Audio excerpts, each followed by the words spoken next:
Yeah, I just had a question concerning deliverance and healing. And my thought was like, okay, for you guys, what was the breaking point for you to see like healing and deliverance? Was it something you saw by faith? Was it something you did? Like, what caused that yeah, the tipping point for you?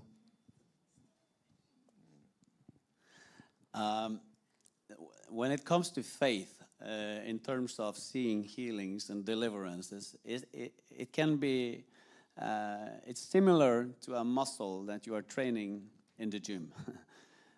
When you experience a healing, it boosts your faith.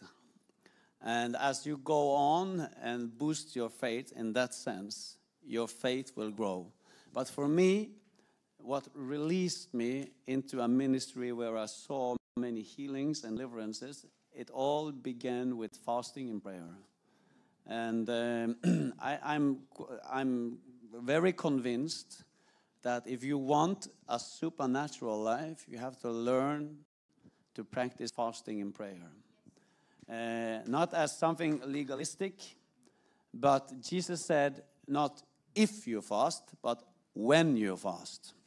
And even Jesus, after his baptism in the river of Jordan, when the dove, the Spirit, came down over him, he was led by the Spirit into the wilderness.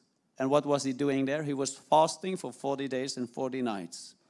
And then after those 40 days ended, he came out of the wilderness, not led by the Spirit, but in the power of the Spirit. And when we read about Jesus, for example, in Luke 5:17, it stands that the power of God was there to heal them, to heal the people from their sicknesses. So there is something being released in us as we humble ourselves through fasting and prayer. And also there is this other side of the coin that when we experience healings, it's like a muscle because faith grows and increases in our lives. So there are some type of people I pray for. I just know that when I pray for them, they will be healed because I have seen it so many times. The same thing with deliverance. So, yeah, I hope that answered your question. Yeah, I would say the same with fasting and prayer. But if you look at truth, if you take like a Mark 16, we read that these signs follow those who believe. If you believe that if you lay hands on the sick, they shall recover, that faith creates action, and that action produces a fruit. If you don't believe that it will happen, you don't do. So that is how it works. Faith is like the engine that make us act in a certain way, and because we do it, it happens.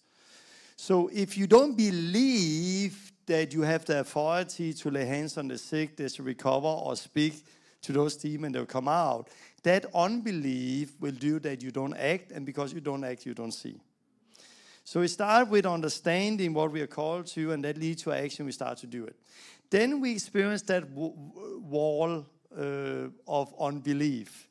And I think there is where fasting and prayer come in, because sometimes we just have a wall where we feel like I cannot step through that thing. And through our fasting and prayer, it do something else, and suddenly we break through. And then when you are broken through, you have taken that authority and you can walk in it and live in it. But often the first breakthrough is helping a lot with prayer and fasting. So I agree with that. Yeah.